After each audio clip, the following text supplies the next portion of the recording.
Me da mucho gusto, de verdad, saludar al magistrado federal Juan Carlos Reyes Torres. Él es magistrado del Tribunal Federal Fiscal y de Justicia Administrativa. El día de ayer, el magistrado presentó su libro ahí en el Pleno del Tribunal, denominado pues autonomía, y se refiere a la autodeterminación de los pueblos indígenas. Es muy interesante el contenido del mismo y me da mucho gusto saludar al magistrado Juan Carlos Reyes. Señor magistrado Juan Carlos Reyes Torres, ¿cómo estamos? Gerardo, muchas gracias por la oportunidad que me das de platicar contigo y con tu auditorio. Muy contento de estar contigo, sobre todo con nuestro auditorio tabasqueño, en donde tuve el honor, la oportunidad, la grata vivencia de estar con ustedes 5 años viviendo y Así es, conviviendo con todos los tabasqueños. así es. Juan Carlos, pues interesantísimo el nombre del libro. ¿Por qué hablar de los pueblos indígenas? Y lo pregunto porque me llama mucho la atención, es un tema muy importante, de gran valía, y el artículo 2 de la Constitución pues se refiere también a ello, y creo que ocuparse en el tema de nuestros hermanos indígenas pues es muy muy importante, sobre todo porque están en puerta las reformas pues que pues, van a marcar justamente el cierre de esta administración, y el tema de la autodeterminación de los pueblos indígenas es importante. Claro que sí, Gerardo. Mira, el tema indígena es un tema milenario en términos culturales y en términos sociológicos, antropológicos y jurídicos. Es un tema en donde el saldo es una deuda de 500 años por lo menos con nuestras comunidades indígenas. El derecho ha tratado de ir regulando y protegiendo estos derechos de los indígenas sin lograrlo plenamente. En México en 1994, recordarás, hubo un levantamiento en Chiapas, en la selva lacandona, por el Ejército Zapatista de Liberación Nacional, cuyo propósito político quedó plasmado en un documento jurídico que se llaman los Acuerdos de San Andrés. Estos acuerdos, este movimiento social y mediático de esos años, provocó que el presidente Fox impulsara una reforma constitucional. Y la reforma constitucional, lo que dice hoy la Constitución, es que los pueblos y las comunidades indígenas y afromexicanas tienen un estatus jurídico, una clasificación, un reconocimiento como entidades de interés público. Pero este concepto, esta categoría, esta institución jurídica no es suficiente para reconocer la valía y la importancia que tienen los pueblos indígenas en México. Y hoy en día, el presidente de la República, Andrés Manuel López Obrador, envió el día 5 de febrero pasado una iniciativa de reformas a este artículo segundo constitucional para que pasemos al estatus jurídico de más alta envergadura que podamos encontrar, y que es reconocer a las comunidades indígenas como sujetos de derecho público. Este cambio, que parece ser muy sencillo, tiene una profundidad inmensa y que va a trastocar y cambiar todo el marco jurídico nacional. Esta reforma es la reforma más importante del llamado Plan C. Es la reforma más profunda porque vas a insertar en la Constitución derechos que le van a dar a las comunidades la oportunidad real de vivir mejor. Y las comunidades, desafortunadamente, hoy en día, los indígenas, los afromexicanos, son los más pobres de los pobres en México. Sí, y los más marginados y los más afectados, los más discriminados. Pero ¿cómo podrá contribuir, desde luego, tu publicación para que pues los funcionarios, los encargados de tener siempre contacto con los pueblos indígenas o con los indígenas, pues no los minimicen, no los discriminen, no los vean por arriba del hombro porque son indígenas. ¿Cómo apostarle a que estas reformas verdaderamente van a contribuir para cambiar la forma de tratar a los indígenas por parte de los funcionarios del gobierno? Claro, mira, este pequeño ensayo que se convirtió en libro, pues la verdad contribuirá muy poquito. Suma a que cambiemos la forma de pensar hacia los indígenas, porque además la mayor parte de los mexicanos tenemos sangre indígena. Siempre estamos discriminando a los demás, pero si somos honestos, todos tenemos sangre indígena y nosotros nos estamos autodestruyendo, nos estamos negando, nos estamos autodiscriminando. El libro está diseñado para los legisladores, para los diputados, sobre todo los federales, los que van a entrar, los que van a rendir protesta los primeros días de septiembre del próximo mes. Esta legislatura, nuestros diputados federales tabasqueños, ya terminan el día 31 de agosto. Pero los que vienen tienen la gran oportunidad de aprobar esta reforma constitucional. Y una vez que esté en el texto constitucional, vendrán leyes reglamentarias de este artículo segundo. Y en esas leyes reglamentarias, los diputados y los senadores, ahí vamos a tener al senador Adán Augusto López Hernández encabezando seguramente la bancada del partido político más importante de México, que es Morena, pues haciendo el lobbying, convenciendo, alcanzando los consensos, disipando los disensos con los legisladores de otras bancadas para que logre la mayoría y se apruebe esta reforma. Acuérdate que el artículo 135 constitucional nos habla de un procedimiento duro para modificar la Constitución, y son los diputados federales, los senadores, más los diputados locales. Entonces ya tendrás en Tabasco, el Congreso local, esta iniciativa. Sin duda alguna, digo, retomando las características propias de nuestra Constitución, ¿no? Que es flexibles y rígidas, y nuestra Constitución permite estas modificaciones. Ahora, en el tema de, comentabas, magistrado, en torno a lo que ocurrió en 1994 con los acuerdos de San Andrés. Recordamos esta participación de Manuel Camacho Solís buscando la posibilidad de llegar al arreglo, al acuerdo. ¿Qué pasó en nuestros gobiernos? No les interesó mucho el tema de los indígenas, no le daban la debida importancia.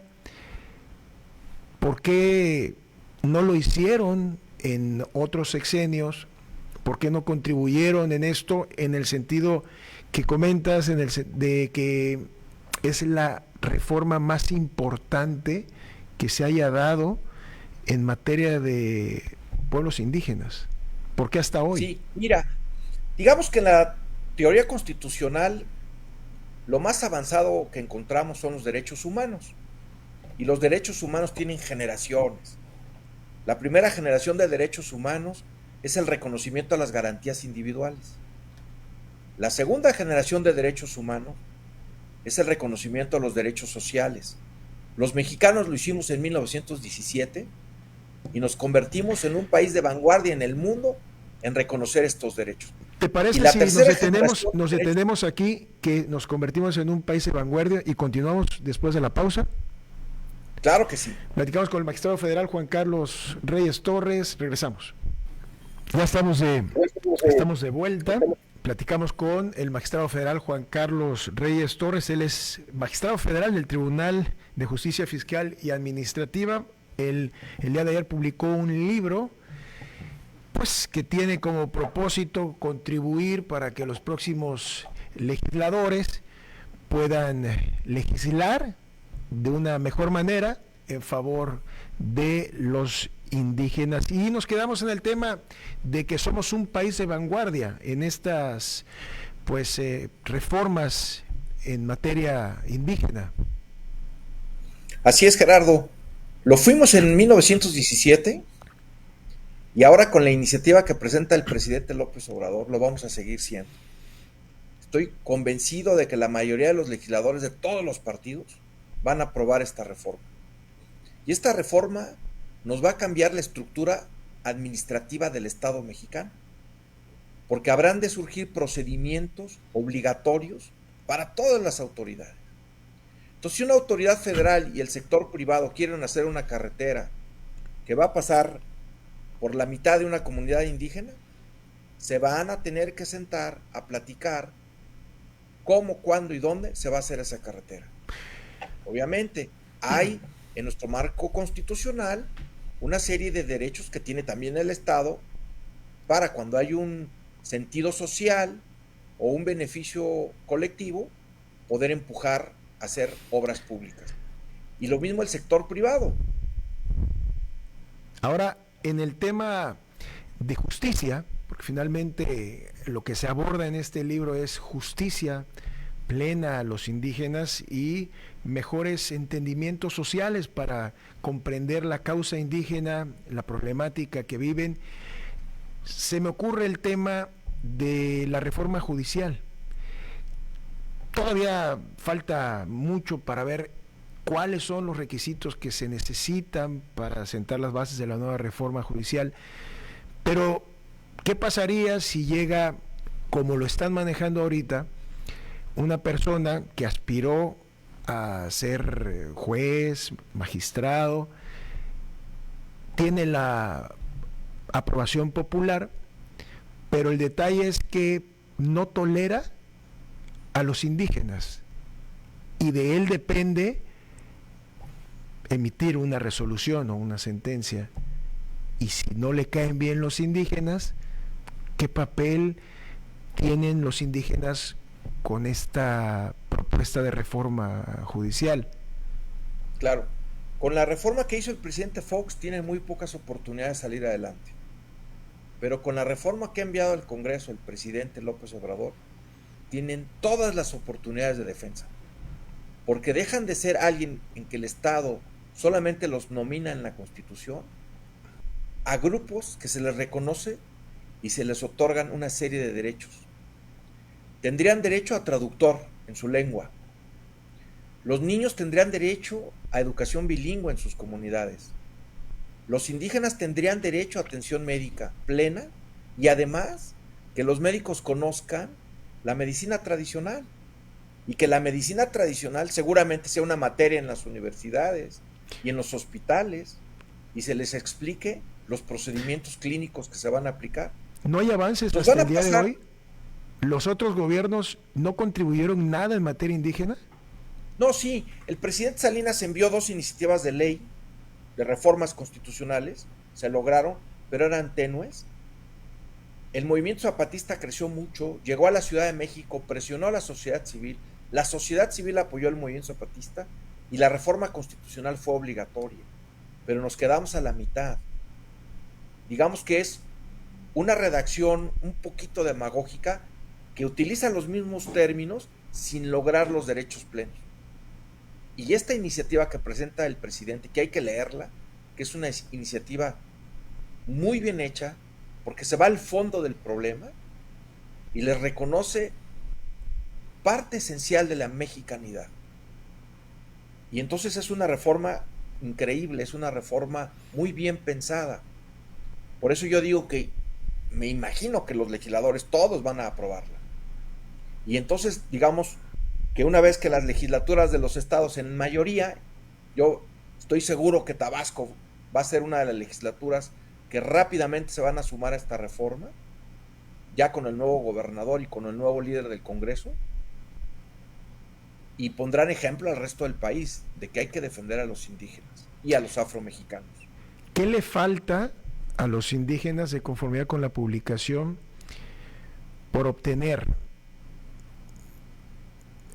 Sí, mira, este estatus jurídico de entidad de interés público es limitado y sujeto de derecho público te da absolutamente todas las posibilidades de contratar, de enajenar, de solicitar crédito, de ser sujeto de crédito, de invertir, de distribuir beneficios y sobre todo de ser socios de los proyectos. Sí, claro. Ahora con el nearshoring, sobre todo en el norte del país, habrá empresas que lleguen y compren un terreno inmenso para poner una factoría, una fábrica, un negocio, y van a tomar agua del río y van a tomar electricidad de la CFE. Y en la lógica anterior, o sea, los indígenas les pasaban el bulldozer y los quitaban de encima. Hoy no. Con esta reforma tienen que respetarlos, los tienen que escuchar y los tienen que incorporar al desarrollo. Entonces Sí, vamos hacia un país de mayor negociación y de mayor reconocimiento a esta realidad que ahí la tenemos, pero que además los indígenas y mucha gente vive racismo, vive clasismo, vive segregación, vive maltrato. Y entonces los órganos jurisdiccionales también habrá que juzgar con perspectiva indígena. Así como algunos tribunales ya juzgamos hoy con perspectiva de género, esta tercera generación de derechos humanos, en donde ya vamos hacia las minorías de la población a garantizarles derechos, realmente transformará el aparato de justicia y el aparato administrativo del Estado federal. Las dependencias tendrán que contar con gente especializada en atender a las comunidades y y con tendrán gente que ser indígena recibidas, también. claro, como Incorporarlos mexicanos de también, primera, porque pues sí, son incorporarlos. funcionarios, pero sí estaría bien integrar también a indígenas que puedan ser productivos, porque hay Claro, indígenas que in, se esmeran, se preparan y buscan la manera de contribuir al desarrollo, ¿no?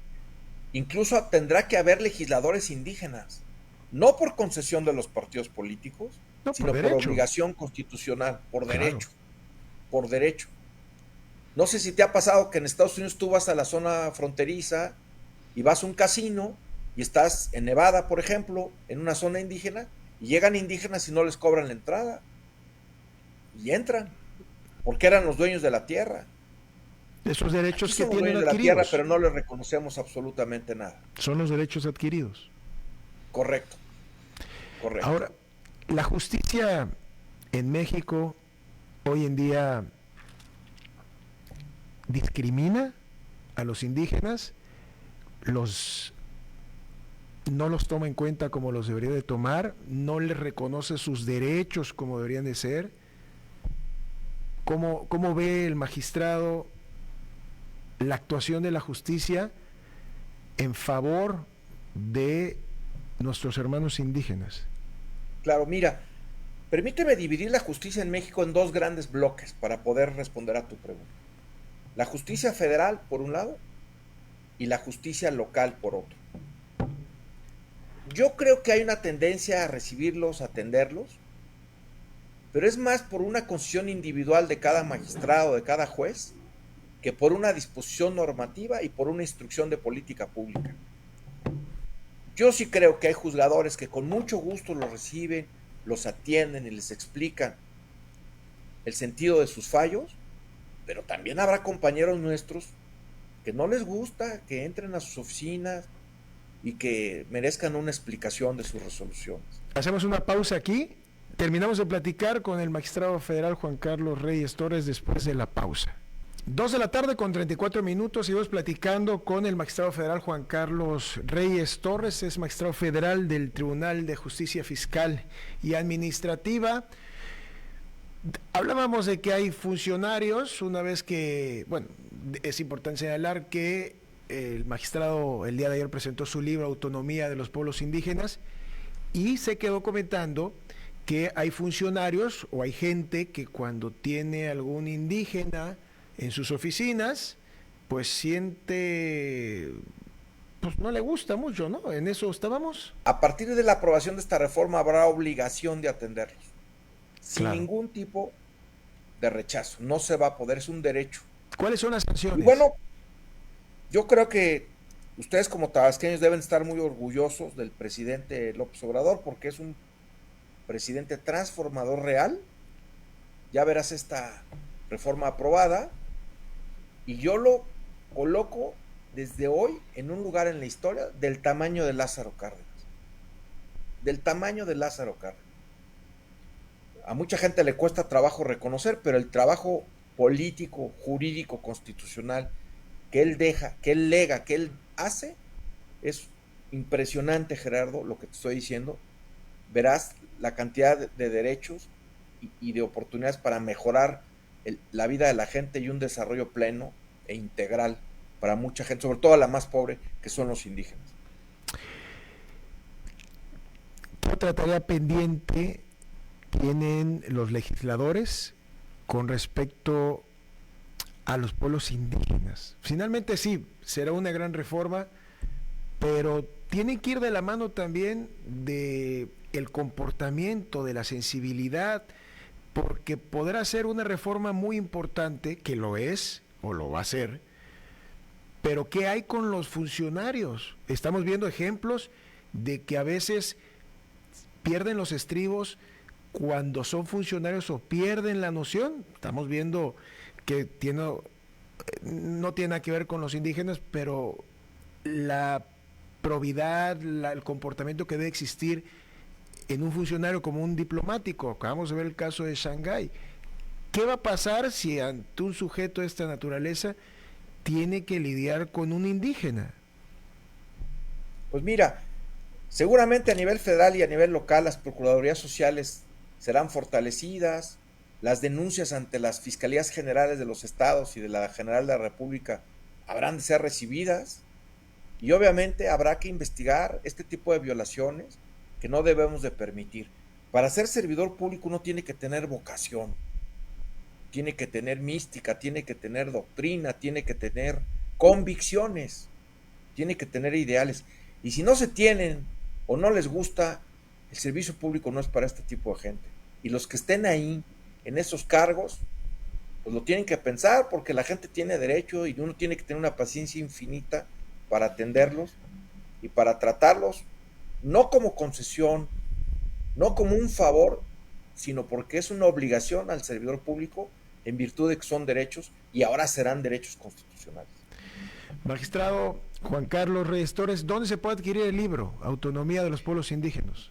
Mira, ahora vamos a aprovechar estas plataformas digitales, estamos a punto de subirlo a Amazon, a LinkedIn, a todas estas plataformas donde la gente puede leer los libros y lo vamos a tratar de meter en alguna empresa comercial grande para que se pueda vender en toda la República. Desafortunadamente las librerías cada vez son menos, muchas están cerrando y es muy complicada la distribución, entonces estamos en pláticas con cadenas comerciales grandes para poderlo vender en lugares donde tenga fácil acceso a la gente. Muchas gracias, Gerardo, por la oportunidad. Al contrario, magistrado federal Juan Carlos Reyes Torres, por este tiempo y sobre todo por ese amor que siempre tiene por Tabasco, porque sabemos que aquí pues estuvo viviendo el magistrado federal del Tribunal de Justicia Fiscal y Administrativa. Gracias. Gracias a ti, Gerardo. Hasta luego. Hasta luego.